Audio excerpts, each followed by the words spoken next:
Namaste, Ayu-Chintana. Let's grow learning Ayurveda together. As we come to the fourth chapter of colorectal cancer, let's recap at once whatever we have discussed until now. Statistics on the incidence of colorectal cancer was discussed in the first chapter. Assessment through Ayurveda basic principles was also done. Research articles on the non-dietary origin was discussed in the second chapter, whereas the Ayurvedic explanations regarding the dietary as well as the non-dietary origin were made both in second and the third chapter. Importance of Nidra in preventing the cancer and good dietary practices mark the good health in the long run. These were discovered in the episode 3. We had discussed about the worldwide rates in the incidence of colorectal cancer in our very first chapter. We found an interesting topic there, that the incidence of colorectal cancer was minimal in India. What was its value there? It was in the range of 10.7 to 16.8. So, healthy dietary habits and lifestyle compared to the rest of the world is related to the low incidence of colorectal cancers in Indians. So one question was asked, why colorectal cancer is low in India? It's a very good point to note that the low incidence of large bowel cancers in India can be attributed to the high intake of starch and the presence of natural antioxidants such as curcumin in Indian cooking. From where does these healthy cooking styles and dietary habits come from? The age-old Indian practices preached by Ayurveda that has been practiced since ages. Don't you think so that this is the reason? The levels of health conscious behaviors among Indians in 2018 is spoken by a statistics. That is from the World Statistics Association, the website. I have collected this information. In that, Indians say that 60% of Indians say that they eat healthy, and they 54% say they exercise regularly. And when we know that I practice mindfulness regularly, like the meditation and all, even 15% of people practice that. There is very less amount of population who eat without, who eat unconsciously. It is a very less percentage as Indians are taken into consideration. So, why this healthy level of practice is done, and what actually contributes to a healthy level of dietary practices? One single answer to it is Agni. Without the understanding of Agni, without taking Agni into the consideration while choosing food quantitatively or qualitatively, we cannot practice a good dietary habits. Right? So, Agni is the primary thing for any of our health. So, there are three kinds in that. So, in the Agni Bala, we can say the strength of the Agni can be Utkrishta or Madhyama or Alpa. That is at its maximum strength, moderate strength and minimal strength. Right? It is not the same at every point in our life.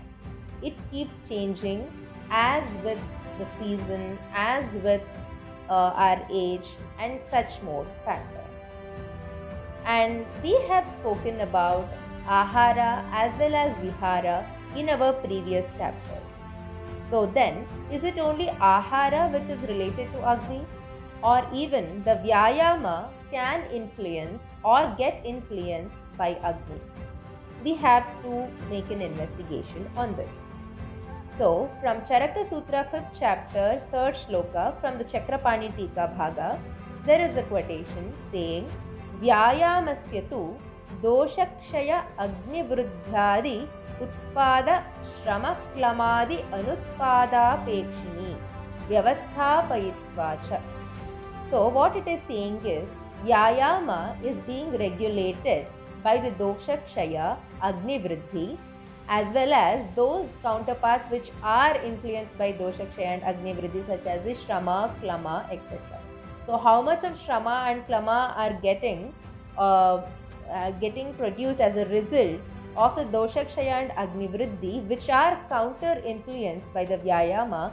From all these we can understand the healthy practice of vyayama, how much of vyayama is needed to the body, that is mainly the exercise part of the vihara is needed to the body, how much is sufficient to the body, how much contributes to the health state of the body. These all make a larger difference in our health, right? So then, which is actually contributing more to the agni then?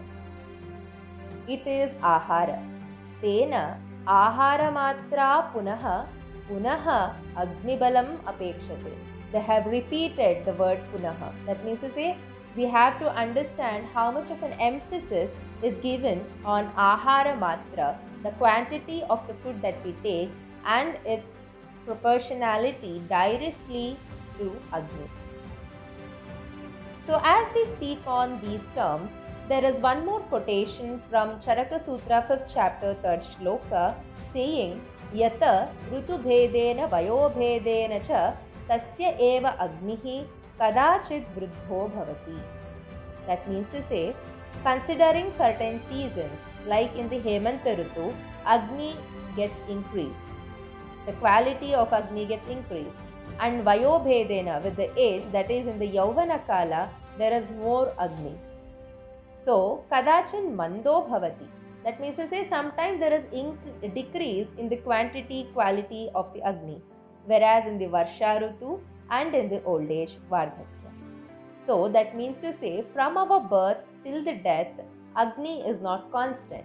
The quantity and quality of Agni keeps changing with the environment, with the physiological activities that we do, with our psychological changes that happens to us. So with all these, Agni goes into a varied state. So what happens with these varied forms of Agni then? We have to adjust our vihara and ahara according to the Agni Bala. Not in every Ritu same amount of exercise can be done. Not in every Ritu same amount of ahara can be taken. Same kind of food can be taken. Ayurveda has already advocated the Rutucharya principles. We have to keep in mind the Rutucharya and then act. So, Tena Agnibala Bhedan Matra Api Ekarupa na Bhavati. So, Matra, the quantity of food that we choose to eat, will not be of one kind, will not be of one certain kind. Kintu Tatkala Bhavam Agnibalam Apekshya. So, whatever the season is there, whatever the condition of the body is there, taking all these into considerations, we have to again and again formulate our matra with respect to the ahara. If at all we don't do this consideration, then what happens? The digestion time varies. So, if I take more ahara when there is less Agnibala, what happens? The digestion process will take a longer time than necessary, right? So what happens then? Nahi aharo yo yathakalam jaram yati sa matra doshad vikaram karoti. That means to say, yo aharaha yathakalam na jaram yati. Which ahara doesn't get into proper digestive state at certain time will cause something called as matra dosha, and certainly it causes some disturbance in the body, which finally results into disease. Anena apathyasya. So what is pathya here? Matravat ahara. Taking proper amounts of ahara in the proper kala with the proper agnibala is pathya. That is very much needed for the body, right? Which is very much harboring the interests of the body, the health interests of the body. But when it does the harmful action, then that kind of dietary principles is called apathya. Anena apatyasya, that means to say which ahara is causing the matra dosha, it is called as apatya here. So, anena apatyasya rogajananam prati kalantara kartrutvam prayo bhavati iti darshayati. So, whatever the wrongful dietary practices that are done need not always give an immediate result as a disease. No, it can also result into a disease after certain time, after the threshold has been reached, right? So a person with a good Agni Bala at first, but they are taking amatra ahara, that means to say they are not considering good quantity of the food, but still the Agni Bala was good in that person. What happens to them? Until certain time, the Agni can compensate for the wrongful diet too. But after certain time, even the Agni Bala gets decreased and then the disease process sets in. So this is called Kalantara Vikara. So what happens? This Matra dosha results into Vikara, and this dosha itself gives rise to a disease. Doshavan iti Vyadhi Janakaha. This is what Charaka Sutra 28 chapter 7th shloka, the Tika Bhaga, says about it. There is still more deeper understanding to it, right? So what they are saying is there are 4 kinds of food. We all know. Ashita, Pita, Lida, Khadita. So because of eating these 4 kinds of food, there is some result. There is some prabhava in the body. Prabhavaha cha asmin sharire vyadhayo bhavanti. That means to say, when the rightful practices of Ashita, Pita, Lida, Khadita is done, it leads to the health of the body. It results in the health state of the body. But when they are taken in apatya form, they are taken in an ahita form, then what it results into? Those 4 types of food alone will cause the disease. Sharire vyadhayo bhavanti. Hita ahita upayoga visheshaha tu atra shubha ashubha visheshakara bhavanti. That means to say, Hita ahara will cause shubha prabhava, ahita ahara will cause ashubha prabhava. Right? The second marking. Then, is it only the ahita ahara which is causing the disease? Are there any other factors which can influence the manifestation of a disease? Yes. We are right here. What Charaka Sutra 28 chapter is speaking about is Na hitahara yoginam agnivesha tannimitta vyadhayo jayante. That means to say, nacha kevalam hitahara upayogadeva sarva vyadhi bhayam adikrantam bhavati. Acharya is expressing a fear factor here, saying that not a fear factor exactly, a matter of concern, saying Acharya can the hita ahara alone can prevent us from the manifestation of disease? This is a question made. So what the teacher is saying here is about nacha kevalam hitahara upayogadeva sarva vyadhi bhayam atikrantam bhavati. So the fear of getting the disease will not evade only by practicing the hitahara, but there are some more other factors which are in conjunction with it. What are those 3? Kala viparyayaha, prajna aparadaha, shabda sparsha rupa rasa gandhaha cha asatmya. So these 3 are 3 other factors which in conjunction with the ahita ahara upayoga will manifest into the disease. So we are speaking a lot about matra ahara here. So matra ahara can prevent the manifestation of disease and in particular the colorectal cancer. So what can matravat ahara influence the body as? So let's understand about it, right? So there is some freedom from the distress in the stomach, the kukshi part, as a result of the quantity taken. There is absence of any cardiac discomfort, the non-distension of the flanks.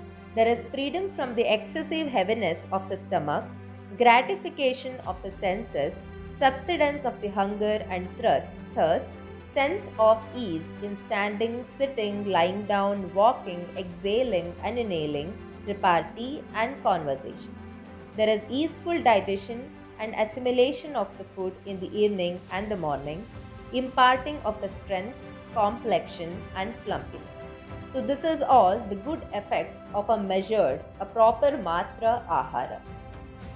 So, you're only as healthy as your Agni, right?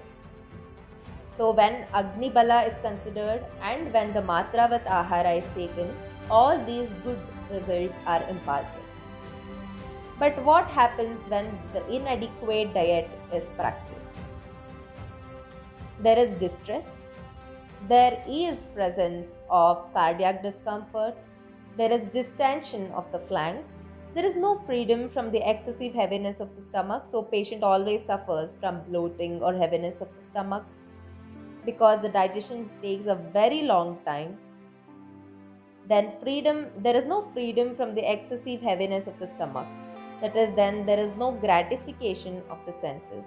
There is no subsidence, rather, there is persistence of hunger and thirst. Then there is no good sense of ease in standing, sitting, lying down, and other activities, right? And the digestion process is not at ease at all. Then the assimilation of the food in the evening and the morning, 2 times in the day, it doesn't happen properly. Then the strength, complexion, and plumpiness is not imparted adequately to the body.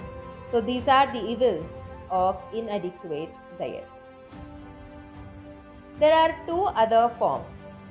One is the deficient ahara, and the other one is the excessive intake of the ahara. So that diet which is deficient in the measure seem to result in the impairment of the strength, complexion, plumpiness, and in the want of satisfaction, in the misperistalsis, and the impairment of the functions of life. One who do diet very unconsciously, like mean to say, more than what the body can sustain. If that kind of fasting is done, very unscientific way of fasting is done, what can it result into? It results into misperistalsis and is the root cause of any disease. And there is impairment of the functions of life, virility, vitality, body, mind, understanding, and senses. So, all these get into the vitiated state. And also in the vitiation of the 8 body elements, in inducing the inauspicious conditions and in the incidence of many vata disorders, almost the 80 types of vata disorders. So the learned aware that the diet which is excessive in measure is provocative of the morbidity of all the 3 doshas. So what does the atimatra ahara bring in to the body? So it can result into vitiation of all the 3 doshas that we have learned. Then somebody who doesn't practice or doesn't abide by the rule that vata, pitta, kapha should be left out 1/3 of the part of the kukshi, simultaneously provoke and they get compressed greatly by the excessive quantity of the food taken. So what happens to the condition of the doshas at that time? So they being irritated lay hold of the undigested food mass and getting localized in one part of the kukshi of the man who has overeaten, and making their resort in the food mass either obstruct or dispose of the stomach contents violently through the upper or the lower channels of the alimentary tract. So thus they further give rise severely to the following kind of disorders. So what are they? So what happens here? The Prakupita Vata Pitta Kapha does avarana to the Aparinita Ahara Rashi, the undigested food material. So it causes Vishtambha and tries to do the Prachyavana. Prachyavana means to throw out with difficulty from either of the upper or the lower endings. So this results in Vyadi. What kind of Vyadi? Of course, it should be any of the 3 varieties of the doshas. So what happens with the Vata? So with Vata, there is colic, constipation, body ache, parching of the mouth, fainting, giddiness, irregularity of the gastric fire of the Agni. There is rigidity of the flanks, back, and the waist region, and the contraction and hardening of the vessels. So, while comparing this further to the symptoms of the colorectal cancer, let's understand which dosha plays the major role. Then, coming to the pitta, it causes jvara, there is atisara, there is tandra, daha, antardaha, trishna, mada, brahma, pralapa, etc. Then further moving on to Shleshma variety of the diseases, it would be Chardi, that is vomiting, Arochaka, Avipaka, Sheetajvara, many kind of fevers can happen. There is Alasya and there is heaviness, the Gatra Gaurava, that is heaviness of the limbs. So as we make a wider scope of understanding what are the results, that is the bad results that can happen from the excessive or less quantity diet into the body.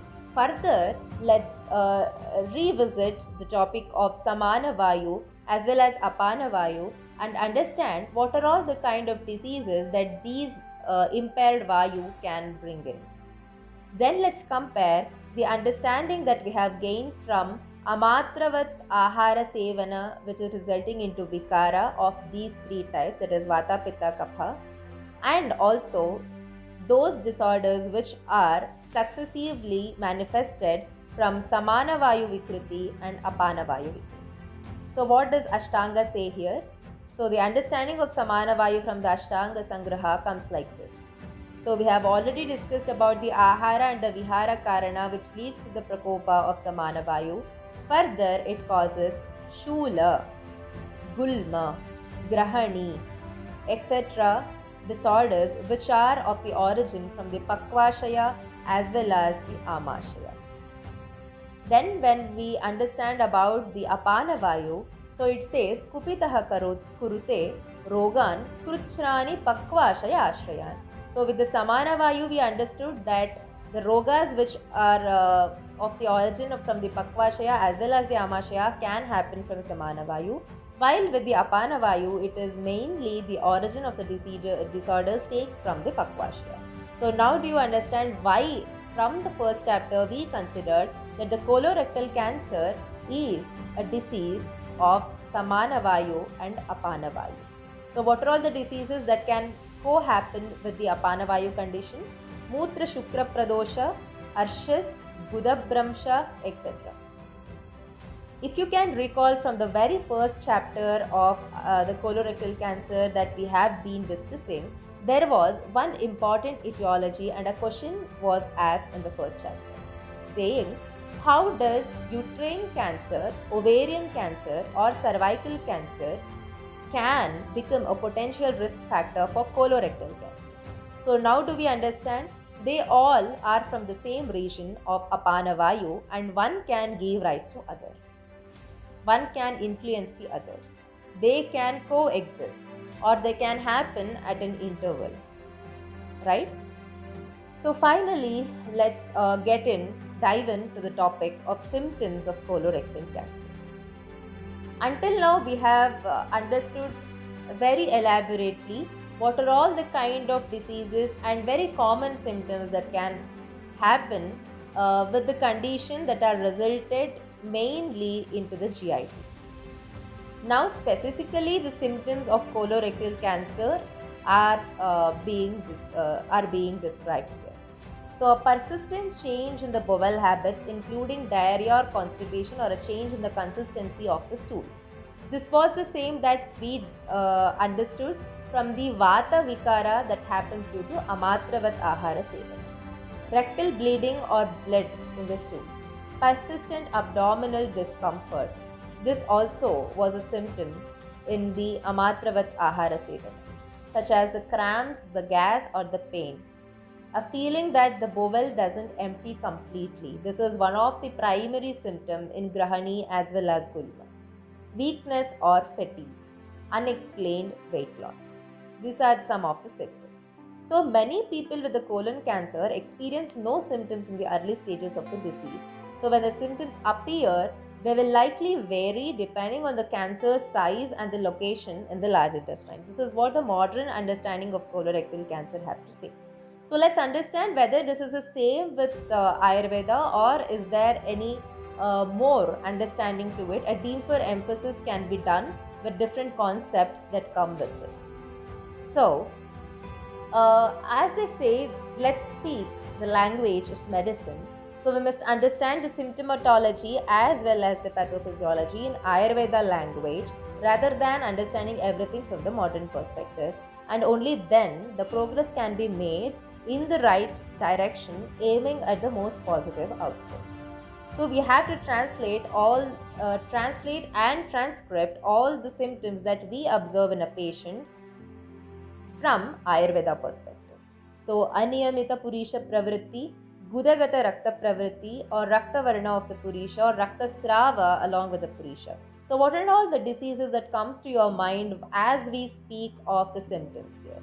So to me, it occurred there was Ajirna, there was Grahani presentation, Gulma presentation, as well as Adhogata Amla Pitta presentation, as well as Pandu, the Pittaja Pandu kind of presentation, as well as some of the symptoms from Annadrava Shula, right? All these symptoms come to our mind.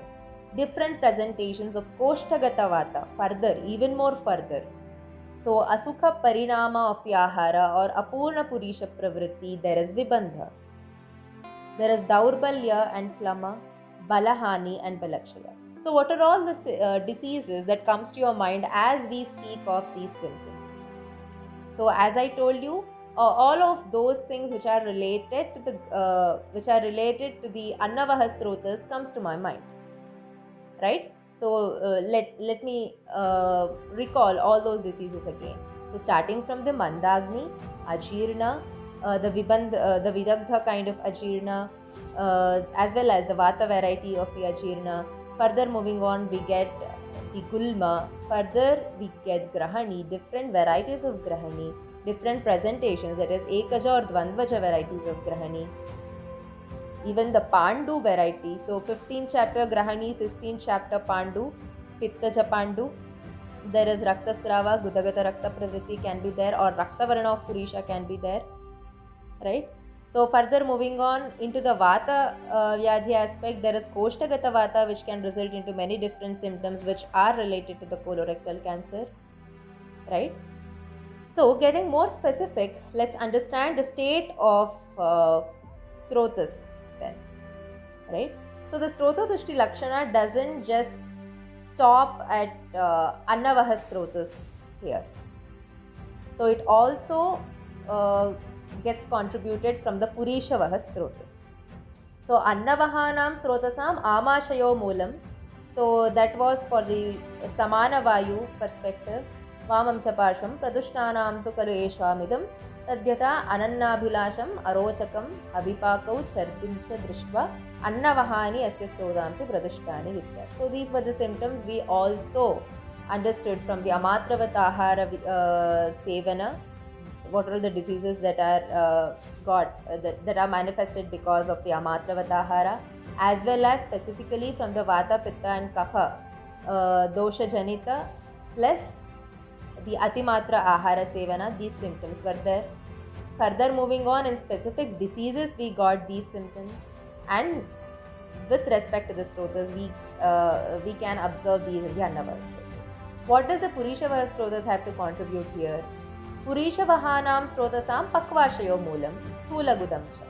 So this comes to the Apana Vayu Kshetra as well as the Samana Vayu Kshetra, as we discovered from the Ashtanga Sangraha. So Tadyatha, what happens here? What kind of disease or disorder can happen here? Kruchrena Alpam Alpam Sashabda Shulam Ati Dravam Ati Gradhidam Ati Bahu Cha Upavishantam Drishva Purishavahani Srotams. So we discovered these symptoms as well, right? So there is no proper emptying or complete emptying of the bowel. So this also comes with the Purishavaha Srotas.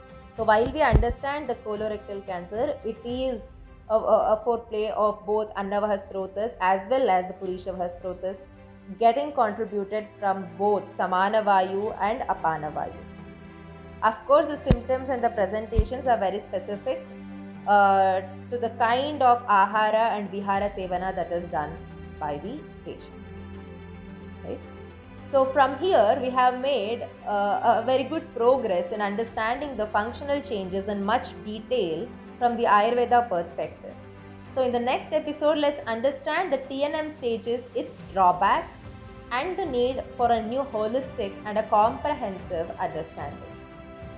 There are two objects of medical education: to heal the sick and to advance the science. But instead, I say that Ayurveda was in a very far more advanced in understanding any disease. Because of our lack of understanding, we take homage in the modern research.